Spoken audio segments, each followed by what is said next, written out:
Abbiamo bisogno di fraternità. A Santo Stefano del Ponte il Vescovo ha indicato la strada alle comunità di tutta la diocesi, poi la processione per le vie di Sestri in onore di Nostra Signora del Carmine. Dare la vita a Dio genera gioia alla memoria del martirio di una giovanissima nel cuore dell'estate di Santa Margherita Ligure, celebrata con fede la festa patronale. Sono state benedette le nuove vetrate artistiche della chiesa di Santa Margherita a Moconesi Alto. Il lavoro è durato circa 4 mesi. La festa patronale è stata presieduta dal Vescovo. Le parrocchie devono vivere in collaborazione con la diocesi e non fare vita a sé, così il Vescovo in occasione dell'anniversario di dedicazione della cattedrale di Chiavari. La sfida di Francesco, l'incontro con i musulmani. Se ne è parlato a Santa Margherita Ligure nel corso di un incontro con Andrea Tornielli e Antonio Cuciniello. L'amicizia è la prima frontiera del dialogo.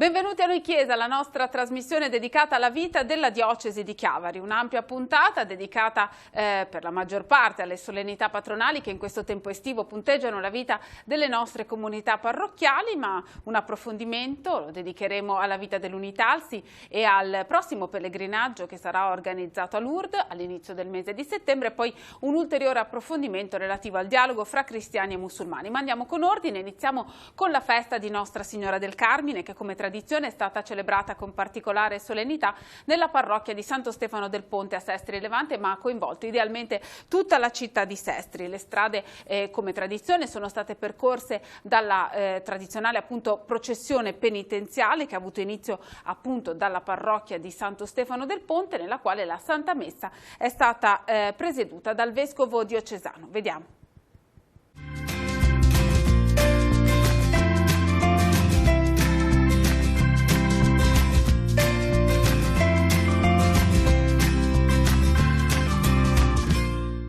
Riflette sul presente il Vescovo celebrando messa a Santo Stefano del Ponte per la festa del Carmine. Abbiamo bisogno di fraternità, spiega, un dono che rischia di andare perduto a causa di egoismi e interessi. Eppure dice siamo figli dello stesso Padre, siamo tutti fratelli. Io credo che il cammino che le nostre comunità devono compiere sia proprio in questa direzione, andando controcorrenze, non lasciandoci assorbire dal mondo che ci vorrebbe diversi, avversari, gelosi l'uno dell'altro, gelosi singolarmente, gelosi tra comunità, gelosi tra gruppi. No, fratelli. Il tema è stato affrontato durante la novena, perché, ha chiesto il parroco, la parola prossimo è diventato un termine indecente. Abbiamo, come sempre, tutti gli anni facciamo un tempo significativo di novena, partendo sia al mattino che alla sera, e dentro questo contesto abbiamo voluto raccogliere il senso un po' penitenziale di questa processione. Penitenziale non è perché Dio ha voglia di vederci soffrire, ma perché ha voglia di convertirci. E noi abbiamo raccolto oggi in modo così, un po' stupito e meravigliato, che una delle parole più importanti di Gesù, di quello fate quello che lui vi dirà, dice la madre, riferita a Gesù, che è ama il prossimo tuo come te stesso, oggi è diventata un po' nel contesto culturale di oggi, una parola indecente. E allora ci siamo chiesti come mai, cos'è accaduto? Come mai nel cuore delle persone, e non parliamo solo di una fazione, ma parliamo un po' di tutti, questa parola è diventata insopportabile? Forse perché abbiamo smarrito il senso della prossimità. E di questo abbiamo cercato di capire cosa vuol dire per noi un Dio che si è fatto così prossimo da entrare dentro il mistero di una donna, dentro il ventre della Madre di Dio, un Dio che si è fatto così prossimo che dice all'uomo guarda, non vivere la solitudine, ma diventa capace di accogliere una prossimità. Lì troverai qualcosa di più grande del tuo io, un po' asfittico e a volte deprimente. La comunità guarda al 2020, quando si celebreranno i 400 anni dall'inizio della devozione mariana. Anche questo è un cammino molto lungo e al quale si sta già preparando. Sì, noi siamo Santo Stefano del Ponte, abbiamo recentemente anche inaugurato il restauro del ponte che dà nome alla nostra comunità. Abbiamo idealmente immaginato un ponte fra questa data di oggi, questo anno 2019 e il 2020, e in questo ponte ci sono proprio 2 anniversari. 400 anni che questo gesto, che questo riferimento alla Madre del Carmelo, del Monte Carmelo, è nel cuore di questo luogo, di questa pieve, di questa città, e nello stesso tempo 100 anni dal tempo in cui questa devozione è stata riconosciuta come molto importante, quindi l'incoronazione di Maria, regina di questo luogo, di questa terra. E allora abbiamo detto vorremmo ritrovare un'eredità preziosa di tanti anni, e vorremmo ritrovare il seme fecondo di questa eredità per poterlo ringiovanire, rinvigorire nella nostra terra. Durante l'omelia Monsignor Tanasini ha recuperato il valore dello scapolare, un segno di devozione che ricorda il bisogno di essere accompagnati e sostenuti da Maria e che invita a recuperare il senso profondo dell'esistenza, che è un vivere nella responsabilità dell'essere cristiani. Il cammino processionale attraversa i territori anche della comunità di Sant'Antonio e di Santa Maria di Nazareth, quindi diciamo che Maria in sé unisce un po' tutto il territorio della città di Sestre Levante, e questo sicuramente è un segno che dobbiamo custodire, coltivare, proprio quello dell'unità tra le nostre comunità.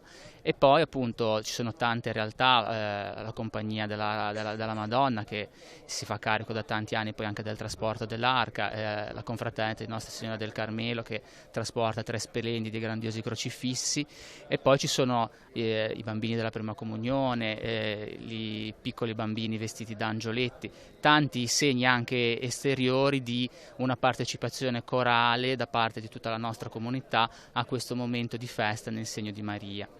Vediamo tante persone con lo scapolare al collo, anche tanti giovani, questo è un bel segno di attaccamento e di devozione.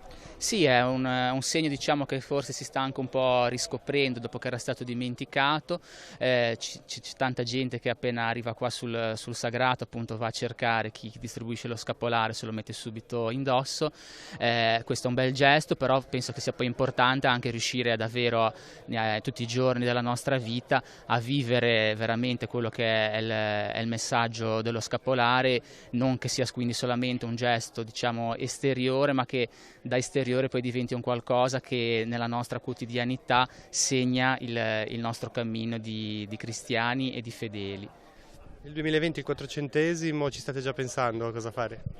Sì, diciamo che il nostro desiderio è quello di non tanto di celebrare semplicemente un anniversario, ma di vivere da adesso all'anno prossimo un cammino che ci aiuti a capire che cosa vuol dire per noi questo anniversario, capire perché 400 anni fa alcune persone decisero di iniziare questa devozione alla Madonna del Carmelo, capire perché è andata avanti nel corso di tanti secoli non senza mai interrompersi, e comprendere quindi oggi a cosa siamo chiamati come comunità cristiana per rinnovare la nostra devozione a Maria sotto il titolo del Carmelo. Sono diverse le comunità parrocchiali della nostra diocesi che celebrano ogni anno con fede la festa di Santa Margherita, Vergine e Martire. In particolare la solennità patronale che viene celebrata nella città di Santa Margherita è stata una occasione per ribadire un invito alla gioia ed uno all'ascolto. Lo ha formulato il Vescovo Ausiliare di Genova, Monsignor Niccolò Anselmi, che ha presieduto la Santa Messa e la solenne processione che si è snodata per le vie della città con la tradizionale sosta sul mare per la munizione alla città, e dunque l'invito rivolto anche alla comunità civile. A Moconesi Alto la festa di Santa Margherita è stata l'occasione per inaugurare e benedire le nuove vetrate. Vediamo.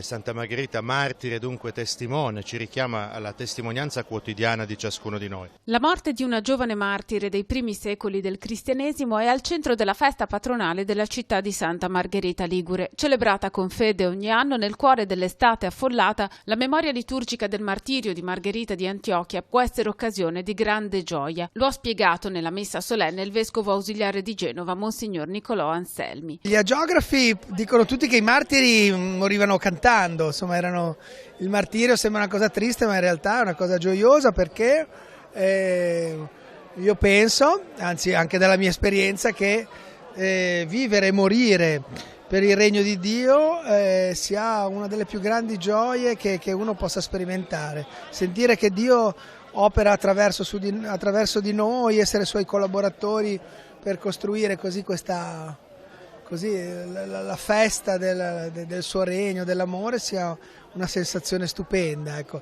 Poco fa una signora mi diceva effettivamente è vero, quando io sono generosa sono anche gioiosa, invece quando mi blocco, mi fermo. Però questa generosità vorrei dire che non è soltanto una generosità materiale, economica, ma una generosità anche esistenziale dell'esserci, del sorridere, del star vicino agli altri. La gioia è questa, sentire che Dio attraverso di noi opera, costruisce amore, è una cosa bellissima. Lei aggiungeva anche una cosa, chi sono i cattivi? I cattivi sono coloro che ostacolano, giusto? Eh sì, quelli che ostacolano questa festa, diciamo così, che quindi ingannati dal maligno, usiamo anche questa espressione, per invidia, per tanti motivi, rendono, per egoismo, per amor proprio, rendono difficile questo volerci bene che tutti desideriamo in fondo al cuore e che Dio desidera per ognuno di noi. Ecco, sono questi i cattivi che pur amati da Dio però insomma ostacolano, non si sa bene perché, forse perché ingannati appunto a loro volta questa meravigliosa festa dell'amore che è il disegno di Dio per tutti noi. La gioia è anche quella dei sammargheritesi che hanno potuto prendere parte alla festa in una città che sta vivendo un'estate di piena vita dopo la distruzione della mareggiata di ottobre. È una grande gioia per tutti i sammargheritesi vedere una città che è riuscita a rimarginare le ferite dell'ottobre scorso e quindi festeggia questo 20 luglio con condizioni meteoclimatiche favorevoli, in una splendida giornata estiva e con la voglia e il desiderio di godere la bellezza del nostro territorio e del nostro contesto. La comunità parrocchiale ha celebrato la festa nella memoria grata dei segni lasciati dalla visita pastorale d'ambito vissuta con grande intensità in primavera. Sembra di continuare un po' quel senso di famiglia, di comunità a cui siamo chiamati a dividere e a condividere. Sì, la visita pastorale d'ambito ha lasciato questo segno appunto di una comunione che può crescere. E certamente nel rapporto tra noi sacerdoti, nel rapporto tra le parrocchie, ma nella nostra realtà questo è anche abbastanza possibile. Ecco. Certamente la visita del Vescovo la sentiamo ancora, ha dato uno slancio bello in questo senso. La comunità è in festa, si è preparata anche quest'anno a questo appuntamento con una serie di celebrazioni liturgiche ma anche di iniziative a livello culturale cittadino. Si è iniziato anche con una serata dedicata al dialogo cristiano-islamico. Sì, abbiamo vissuto il Triduo, la predicazione l'abbiamo affidata a Don Salvatore Orani, ci ha accompagnato un po' a riscoprire il valore della testimonianza nella vita cristiana. Santa Margherita, martire, dunque testimone, ci richiama alla testimonianza quotidiana di ciascuno di noi. Poi sì, in questa festa estiva ogni anno cerchiamo anche di inventarci qualcosa per le serate. Abbiamo fatto un primo incontro sul dialogo, in particolare con il mondo islamico, raccogliendo la sfida di Papa Francesco, quella di incontrare appunto i musulmani e costruire con loro rapporti di fraternità. E poi una serata dedicata a un disco molto famoso, La buona novella di De André, suonata e cantata da una band ormai nostra amica e commentata un po' in tutte le sue parti dal teologo Brunetto Salvarani. Un appuntamento ormai consueto che si rinnova ogni anno ma molto partecipato. La festa è culminata con la solenne processione per le vie della città con l'arca portata a spalle e la sosta tradizionale sul lungomare per la riflessione condotta da Monsignor Anselmi, che rivolgendosi in particolare alla società civile ha invitato a mettersi in ascolto delle fatiche e delle speranze della città ed in particolare dei suoi giovani.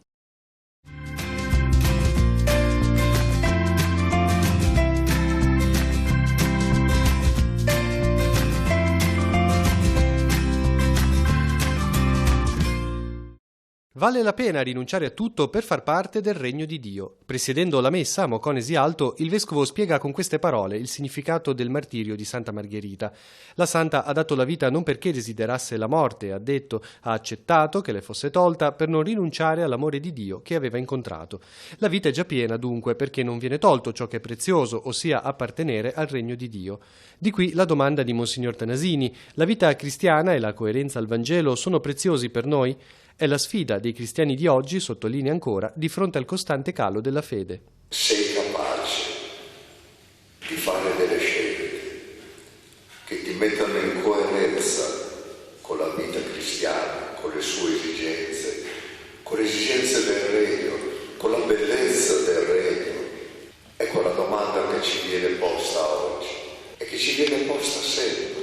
Al termine della celebrazione il Vescovo ha benedetto le nuove vetrate artistiche della chiesa. Si tratta di 3 opere realizzate dallo studio Albertella di Genova, in cui sono raffigurati Santa Margherita, San Giuseppe e il simbolo mariano Regina del Santissimo Rosario. Siamo uno studio appunto che realizza vetrate artistiche, in questo caso abbiamo realizzato le 3 vetrate nella parrocchia qua di Santa Margherita di Moconesi Alto. E sono 2 vetrate figurative, rappresentante Santa Margherita e San Giuseppe, e quella centrale invece è di tipo simbolica.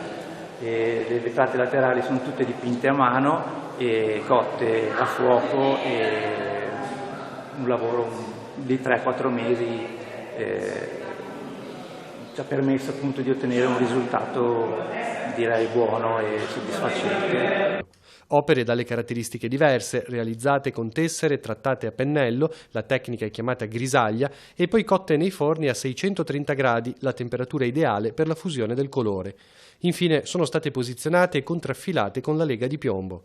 Un lavoro durato 3-4 mesi e che da oggi impreziosisce la chiesa parrocchiale di Moconesi Alto.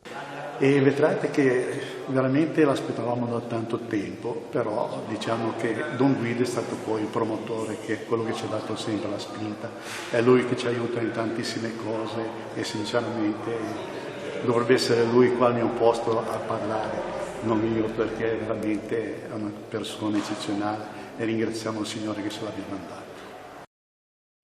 La nostra chiesa locale ha celebrato l'anniversario della dedicazione della cattedrale di Nostra Signora dell'Orto a Chiavari, avvenuta nel 1894, 2 anni dopo l'istituzione della diocesi. Il primo vescovo, Monsignor Fortunato Vinelli, volle dedicare l'edificio sacro a Maria. C'è stata la Santa Messa presieduta dal vescovo, Monsignor Alberto Tanasini, che ha colto l'occasione per ribadire ancora una volta l'invito a riscoprire il senso della chiesa locale. Vediamo.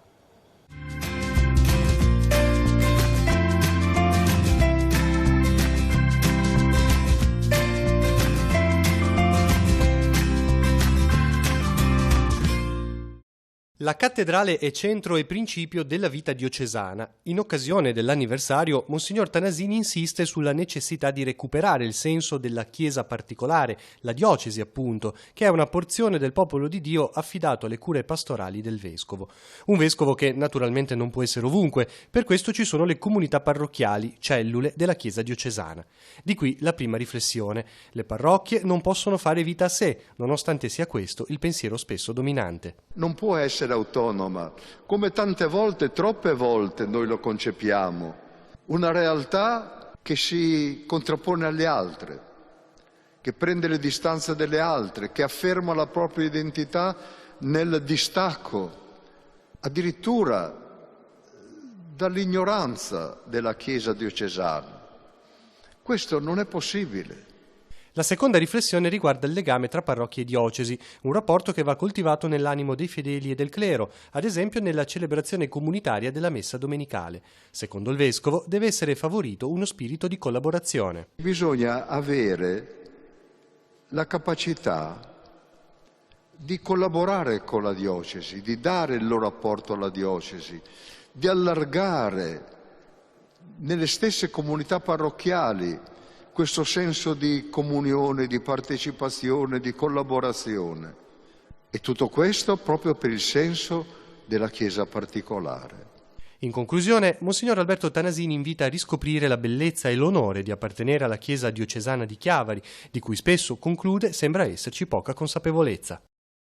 L'approfondimento di questa settimana è dedicato alla vita e alle attività dell'Unitalsi, associazione molto presente sul nostro territorio che si occupa soprattutto di assistere persone ammalate ed anziane, in special modo nell'accompagnarle nei pellegrinaggi. Ne parliamo con il presidente della sottosezione di Chiavari, Lorenzo Gambero. Bentornato negli studi di Noi Chiesa, perché è una presenza ormai consueta, per parlare di un appuntamento per voi tradizionale, ovvero il pellegrinaggio di inizio settembre. Quando si svolgerà?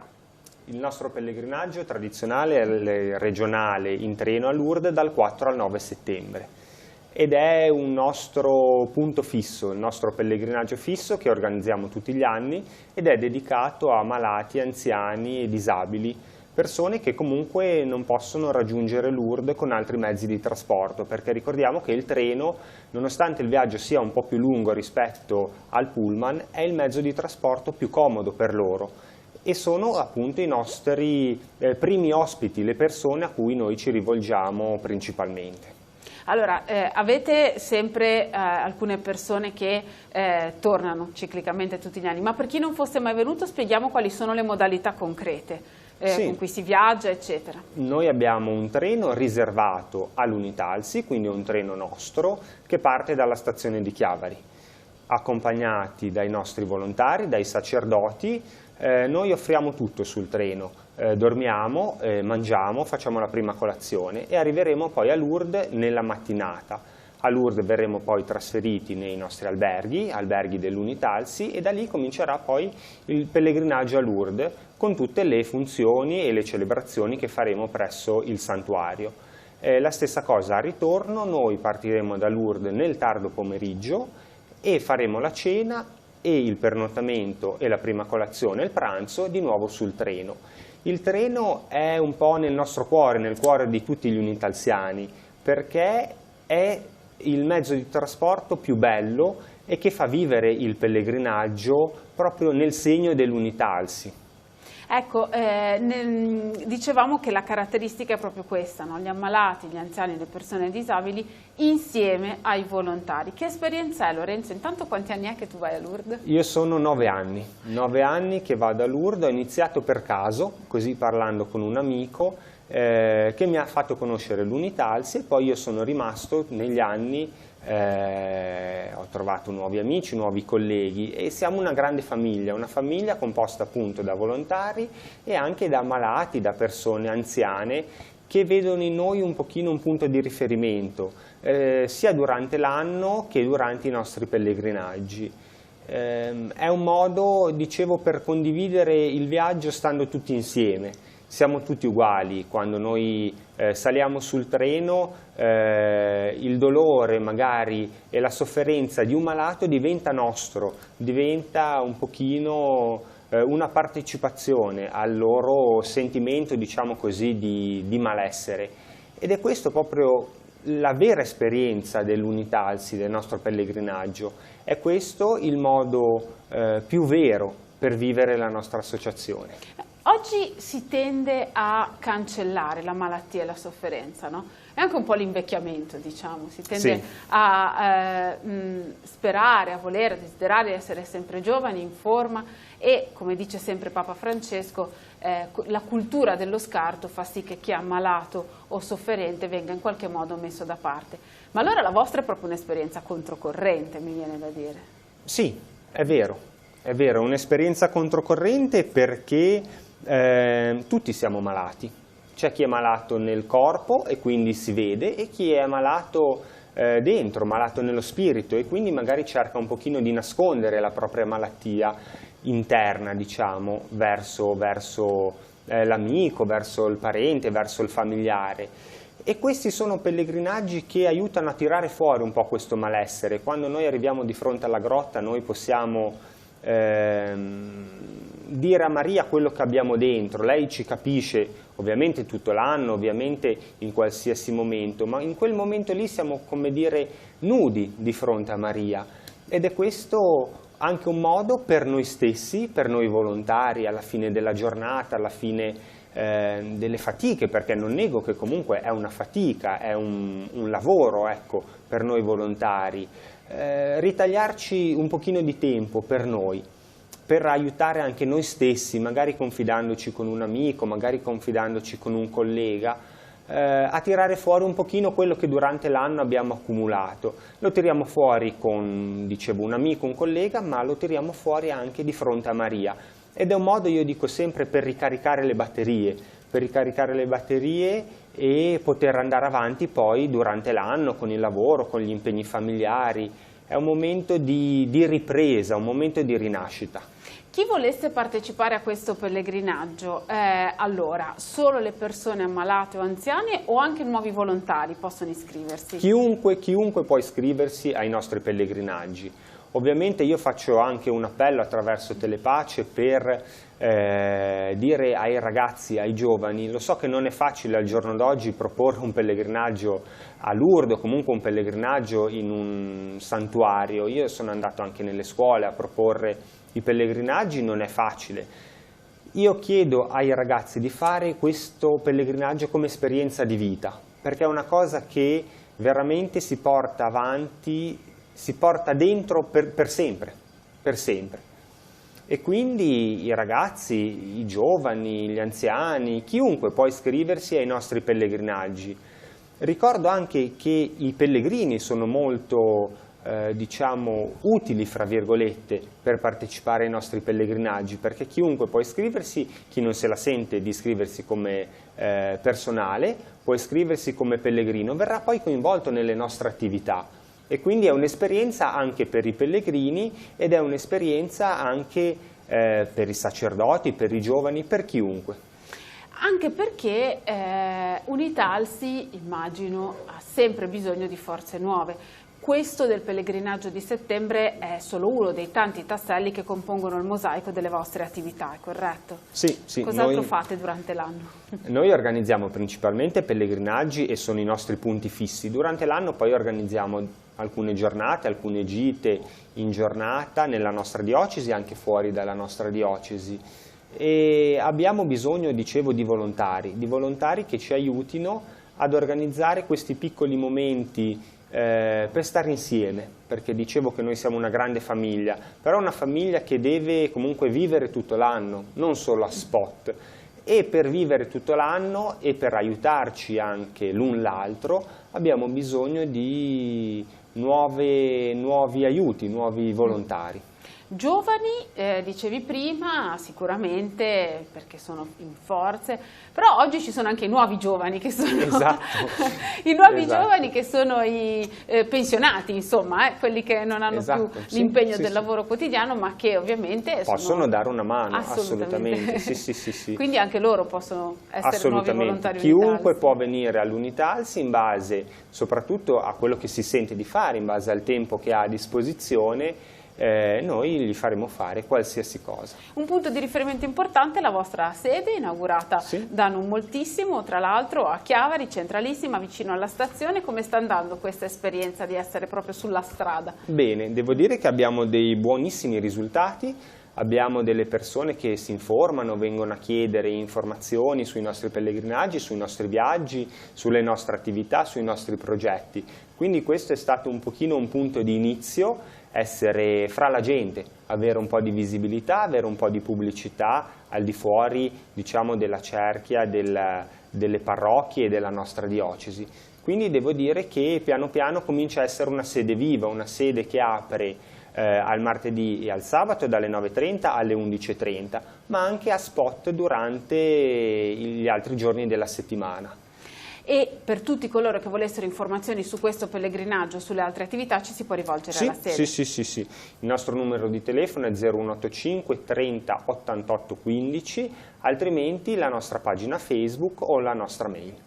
Grazie Lorenzo Gambero per essere stato nei nostri studi. Allora rinnoviamo l'invito, il pellegrinaggio Unitalsi a Lourdes dal 4 al 9 settembre in treno, informazioni come detto alla sede o al numero di telefono che avete appena sentito. Buon lavoro. Grazie, buon lavoro anche a voi. Noi andiamo avanti con il prossimo servizio, l'ultimo per questa settimana di Noi Chiesa, che ci porta indietro di qualche giorno. Andiamo a Santa Margherita Ligure. Le parrocchie hanno ospitato, organizzato un incontro dibattito dedicato al dialogo fra cristiani e musulmani, 8 secoli dopo l'incontro fra San Francesco e il sultano, e sulle orme di Papa Francesco che sta un po' lanciando questa sfida, quella dell'incontro, del dialogo appunto interreligioso. C'è stato questo incontro che ha ospitato alcune testimonianze, ma anche l'incontro di autorevoli esperti, l'islamologo Antonio Cuciniello e il direttore editoriale del Dicastero Vaticano per la Comunicazione Andrea Tornielli. Vediamo.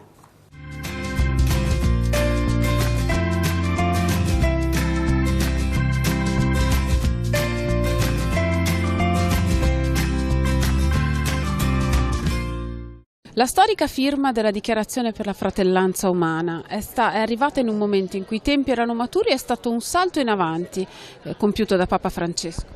La storia della Chiesa avviene sempre per salti in avanti, questa è la tradizione, però certamente possiamo dire che i tempi erano maturi perché il Papa e Al-Tayeb sono diventati in qualche modo amici anche dopo il viaggio in Egitto e dunque sempre il contatto, l'incontro personale è un fattore importante in questo senso e dunque anche dietro la firma di quella dichiarazione di Abu Dhabi c'è questo rapporto e c'è anche la volontà di iniziare un cammino nuovo insieme per dire che le religioni sono vie di pace e che non deve esistere per nessuno di nessuna religione la possibilità di abusare del nome di Dio per giustificare la violenza, l'uccisione di innocenti, il terrorismo. E dunque è un cammino nuovo che si è iniziato e che porterà frutto sicuramente, porterà frutto se noi sapremo farlo fruttare. Nella società in cui viviamo, sempre più multietnica, qual è l'importanza del dialogo e dell'incontro fra cristiani e musulmani? Allora, il dialogo e l'incontro hanno sicuramente un'importanza, direi, in questo momento epocale, se non altro perché incontrare l'altro significa anche esporsi all'alterità, no? Quindi ad un'appartenenza religiosa culturale che con un approccio interculturale responsabile può anche condurci a riscoprire chi siamo noi nella nostra identità, nella nostra cultura, rispetto alla nostra religione di appartenenza. Nel suo libro San Francesco e i musulmani, 800 anni dopo un altro Francesco ha incontrato il grande imam e ha firmato questa storica dichiarazione. Ma come è stata accolta nel mondo musulmano?